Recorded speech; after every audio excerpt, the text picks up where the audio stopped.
अस्सलाम वालेकुम। कल हम सेपरेबल इक्वेशंस कर रहे थे और हमने क्वेश्चन नंबर 1 से लेकर 10 तक क्वेश्चन कर लिए थे। आज हम क्वेश्चन नंबर 11 करेंगे जो बहुत ज़्यादा इम्पोर्टेंट है। चलिए क्वेश्चंस की तरफ आते हैं।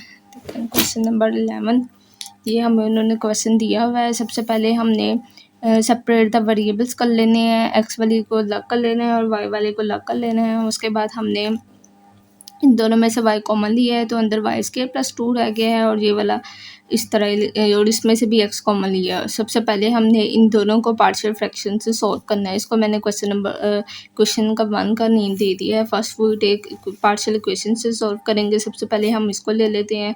इसका नीचे a/x plus b x plus 3 इसको क्वेश्चन 2 बना लेंगे। मल्टीप्लाई बोथ साइड पे किया है x और x प्लस 3 को। यहाँ पे 1 रह गए, यहाँ पे a के साथ x यहाँ से कैंसिल हो गया x प्लस 3 प्लस bx और इसको क्वेश्चन नंबर 3 बना लिया है। अब पुट हम करेंगे x is equal 3 x is equal 0 1 और फिर यहाँ पे भी 0 लगा दिए तो हमारे पास a की वैल्यू आ गई है 1/3। अब पहले हमने x इज इक्वल 0 पुट किया था, अब हम x इज इक्वल -3 पुट करेंगे। अब x इज इक्वल -3 पुट करके हमारे पास b की वैल्यू आई है -1/3 और ये क्वेश्चन 2 बन गई है। अब हमने इक्वेशन जो और उसमें बैक वैल्यूज हमने पुट कर दी हैं a की भी और b की भी। अब हम नौ दूसरा लेंगे y वाला। a के नीचे a/y plus by plus c और y square plus 2 multiply both side पे कर दिया y और वाई स्क्वायर प्लस 2। यहाँ पे हमारे पास a की वैल्यू और by प्लस c और y फिर हमने पुट कर दिया y is equal 0। y is equal 0 put किया तो हमारे पास सिर्फ a की वैल्यू आई है 1/2 लेकिन हमें अब b और c की भी वैल्यू चाहिए। तो इसके लिए हम कंपेयरिंग कोफिशिएंट्स करेंगे। सबसे पहले हमने इक्वेशंस को इस तरह लिख लिया है। इनको आपस में मल्टीप्लाई करके क्वेश्चंस को सीधे सिंपल बना लिया है। उसके बाद कंपेयरिंग कोफिशिएंट किया है वाई स्क्वायर का तो हमारे पास 0 is equal a plus b। उसके बाद हमने कंपेयरिंग कोफिशिएंट किया है y तो हमारे पास c की वैल्यू है 0। अब हमारे पास a की वैल्यू आ गई है 1/2 और c की वैल्यू आ गई है हमारे पास 0। अब आगे देखते हैं। फिर a और y का जब कंपेयरिंग कोफिशिएंट वाई स्क्वायर का किया था तो हमारे पास ये वाली वैल्यू आई थी। तो अब हम इसमें a वैल्यू पुट करके b की वैल्यू निकाल लेंगे। तो b की हमारे पास वैल्यू आई है -1/2।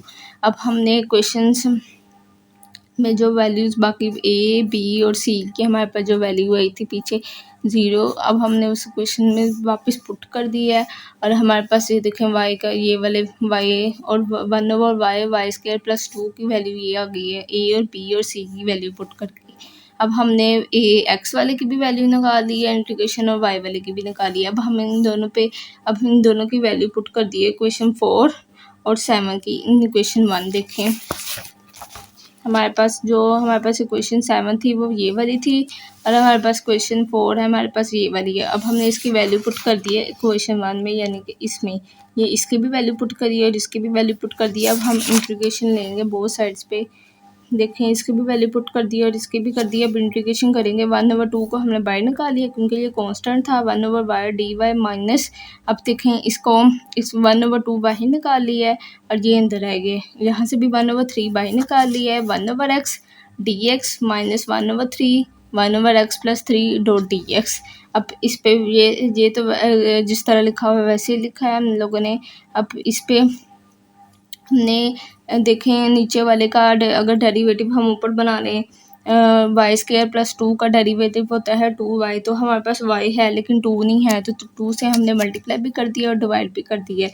जब मल्टीप्लाई किया है तो 1/4 और जब डिवाइड किया है तो ये वाला हमारे पास आ गया 1/3x माइनस और ये वाली बिल्कुल वैसे देखिए 1/2। अब 1/y की इंटीग्रेशन की है तो log y माइनस 1/4 log। अब इसका ऊपर डेरिवेटिव था तो log और साथ ये वाला फंक्शन 1/3 1/x की इंटीग्रेशन की है तो log x माइनस 1/3 और log x प्लस 3। देखें अब जो log की हमने वैल्यूज लिखी थी अब उनको हमने जो यहाँ पे शुरू में आ रही थी अब उसको हमने log की पावर बना लिया ये वाले टाइप की और इंटीग्रेशन ख़त्म किया तो हमारे पास कांस्टेंट ऑफ इंटीग्रेशन आ गए। अब देखें जो माइनस वाली है और यहाँ पे भी माइनस वाली 2 वैल्यूज़ हैं ये भी माइनस वाली 2 वैल्यूज़ हैं। तो ये हमने तो log की प्रॉपर्टी यूज़ करते हुए इनको हम लोगों ने डिवाइड पे लिखा है। यहाँ से log दोनों साइड उस पर कटिंग हो गया है और ये वाला हमारा क्वेश्चन का आंसर आ गया है। क्वेश्चन नंबर 12 देखिए। क्वेश्चन नंबर 12 में हमने डी वाई और डी एक्स वाली वेरिएबल्स को अलग कर लेने हैं। यहाँ डी वाई के साथ ये एक्स वाली वेरिएबल थी तो यहाँ पे आ गई, इसके साथ मल्टीप्लाई थी, इसके साथ आगे डिवाइड हो गई है। यहाँ पे 0 भी लिख सकते हैं और इंटीग्रेशन बाय 0 लिखेंगे तो कॉन्स्टेंट ही वैल्यू आएगी और डी वाई।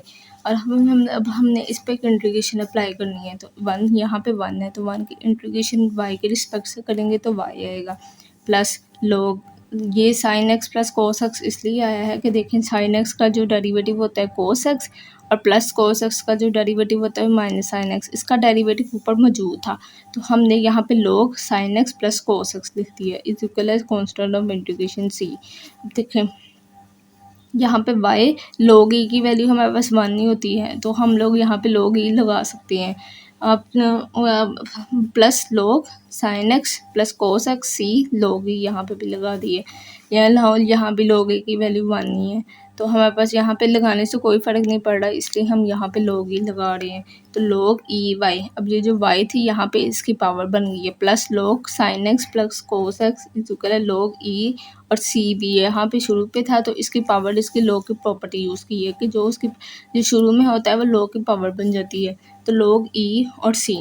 यहाँ पे log, अब ये दोनों देखें ये दोनों प्लस हो रहे थे log वाले थे, यहाँ पे भी log की प्रॉपर्टी यूज़ की है कि अगर दोनों चीज़ें आपस में प्लस हो रही हो तो वो आपस में मल्टीप्लाई हो जाती हैं। इस तरह e y और sin x plus cos x को आपस में मल्टीप्लाई कर दिया तो log e और पावर c। यहाँ से भी log कैंसिल हो गया है और यहाँ से भी log कैंसिल हो गया, कटिंग कर दी है, यहाँ से भी log कटिंग हो गया, यहाँ से भी log कटिंग हो गई, यहाँ पे रह गया e y sin x plus cos x equal है c डैश। c डैश में मैंने e की पावर c को c डैश लिखा है, ये भी कोई कांस्टेंट है, आप इस तरह भी कुछ लिख सकते हैं। अब e y यहाँ पे इसके साथ ये sin x plus cos x multiply हो रहा था तो इधर जाकर डिवाइड हो गया, यही हमारे क्वेश्चन का आंसर है। अब देखें क्वेश्चन नंबर 13, ये भी वेरी इंपॉर्टेंट क्वेश्चन है क्योंकि ये ज़रा थोड़ा सा इसमें डिफरेंट मेथड है। देखें इसमें सेपरेबल इक्वेशंस नहीं हो रही तो सबसे पहले हमने ये वाला वैसे लिख दिए, इसके साथ यहाँ पे x यहाँ पे हो रहा था तो वहाँ पे जाके हमारे पास e की पावर माइनस एक्स बन गई क्योंकि यहाँ पे मल्टीप्लाई हो रहा था। तो इधर जब जाकर बनेगा तो इस तरह आ जाएगा x e minus y over e की पावर x। तो e की पावर x पॉजिटिव थी तो जब ये ऊपर चलेगी तो नेगेटिव हो गई, ये वाला स्टेप इस तरह आया है। अब देखें 1 प्लस डी, अब देखिए 1 plus d y over d x वैसे ही आ गया एक्स और ये दोनों e की पावर बेस सेम थी तो आपस में पावर ऐड हो जाएगी तो इन दोनों में से मैंने माइनस कॉमन ले लिए तो अंदर रह गया x प्लस वाई। अब ये देखें सेपरेबल इक्वेशन नहीं हो रही d y over d x, अब इसको हम अलग अलग नहीं कर सकते, नॉट सेपरेबल इक्वेशन है तो हमने ये वाली जो वैल्यू है इसको हम लेट कर लेते हैं किसी वेरिएबल के इक्वल। तो मैंने यहाँ पे पुट कर दिया है कि जो z है वो x प्लस वाई के इक्वल है, यहाँ पे इसका डेरिवेटिव लिया है विद रिस्पेक्ट टू x तो D z over d x, x का लिया है तो 1 प्लस और y का लिया है तो d y over d x.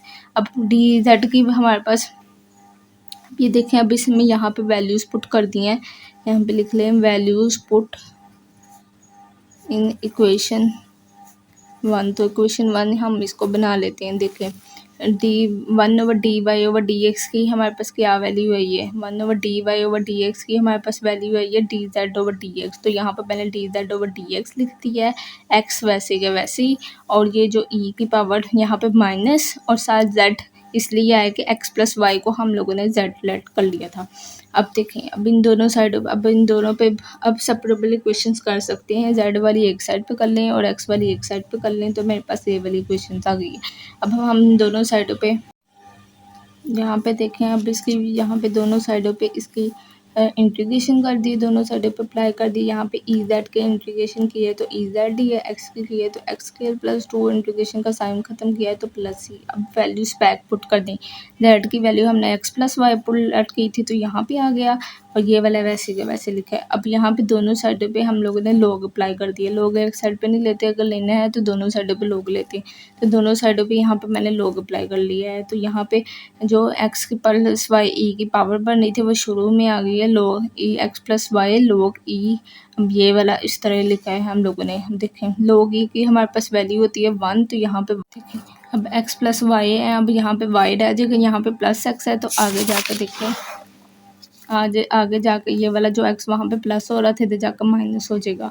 अब क्वेश्चन नंबर 14 में हमारे पास वेरी वेरी इंपॉर्टेंट क्वेश्चन है। अब देखें क्वेश्चन नंबर 14 हम लोगों ने किस तरह करना है। सबसे पहले ये जो ई की power x square plus y है तो इसको हम लोग अलग अलग कर सकते हैं। तो ई की पावर एक्स स्क्र और ई वाई अलग अलग हो गए हैं सेकेंड स्टेप में। उसके बाद देखें ये जो ई की पावर थी ई वाई वो हम इधर वाली साइड पे ले गए हैं। तो जब इधर वाली साइड पे जाएगा तो इस तरह आ जाएगा वाई ओवर ई वाई। तो ये जब ऊपर जाएगा तो ये ई वाई माइनस का हो जाएगा। इस तरह ये वाला स्टेप लिखा है, ठीक है। आगे देखें, आगे हम लोगों ने दोनों साइडों पे इंटीग्रेशन अप्लाई कर दिया है। अब इस पे देखें इसका जो डेरिवेटिव है वो हमारे पास है 2x है। तो हमारे पास x है लेकिन 2 नहीं है, तो 2 से मल्टीप्लाई भी कर दिया और डिवाइड भी कर दिया। तो यहाँ पे इसका डेरिवेटिव कंप्लीट हो गया। ये वाला हम लोगों ने इंटीग्रेशन बाय पार्ट से करना है, फर्स्ट फंक्शन और सेकेंड फंक्शन। देखिए आगे वाले स्टेप में हम लोगों ने किया है कि 1/2 और इसका आगे हमारे पास डेरिवेटिव मौजूद था तो ई की पावर एक्स स्केल लगा दी है। अब देखें फर्स्ट फंक्शन वैसे ही सेकंड का हम लोगों ने डेरिवेटिव लिया है ई की पावर माइनस वाई का डेरिवेटिव -1 माइनस, और हमने ये वाला फंक्शन वैसे लिख दिया और इसका हम लोगों ने डेरिवेटिव लिया तो 1 विद रिस्पेक्ट टू। अब ये माइनस यहाँ पे प्लस हो गया ई वाई और ई की पावर -y dy, और ये वाला वैसे ये माइनस यहाँ पे आ गया शुरू पे। ये वाली साइड वैसे ही चल रही है हमारे पास।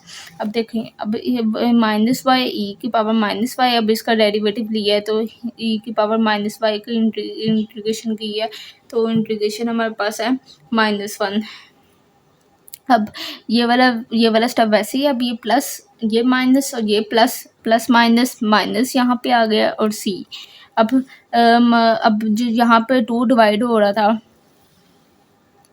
अब देखें यहाँ पे जो 2 डिवाइड हो रहा था वो यहाँ पे जाके इस स्टेप में जाके इसके साथ मल्टीप्लाई हो जाएगा। तो ये 2 इसके साथ भी मल्टीप्लाई होगा और 2 इसके साथ भी मल्टीप्लाई होगा। ये ई की पावर एक्स स्क्वायर और -2 ई वाई प्लस 1 2 सी को मैंने लेट कर लिया है। तो ये भी कॉन्स्टेंट है तो मैंने लेट कर लिया कि सी ये सी डैश के इक्वल है। तो यही हमारे क्वेश्चन का आंसर है। क्वेश्चन नंबर देखें 14। अब क्वेश्चन नंबर देखें 15।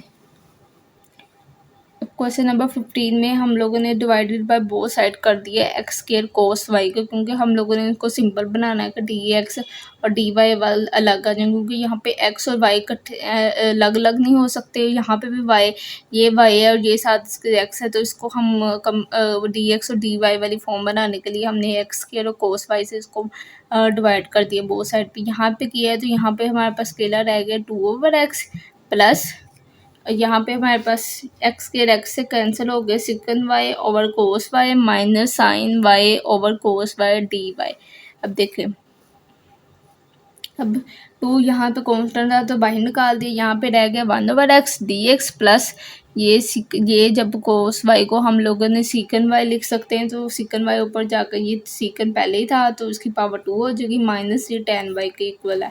अब इसकी इंटीग्रेशन करनी है 1/x की integration log x plus sec square y की इंटीग्रेशन हमारे पास tan y minus tan y की हमारे पास इंटीग्रेशन होती है log सीकन वाई, और इंटीग्रेशन खत्म होगी तो हमारे पास कॉन्स्टेंट ऑफ इंटीग्रेशन सी के इक्वल आ गया। अब देखें अब 2x इधर रह गया। अब ये जो सारी चीज़ें प्लस की हैं तो ये सारी चीज़ें उधर जाकर माइनस की हो जाएगी। आप यहाँ तक भी आपका आंसर ठीक है, और अगर आप एक और स्टेप करना चाहते हैं तो आप ये वाला कर लें।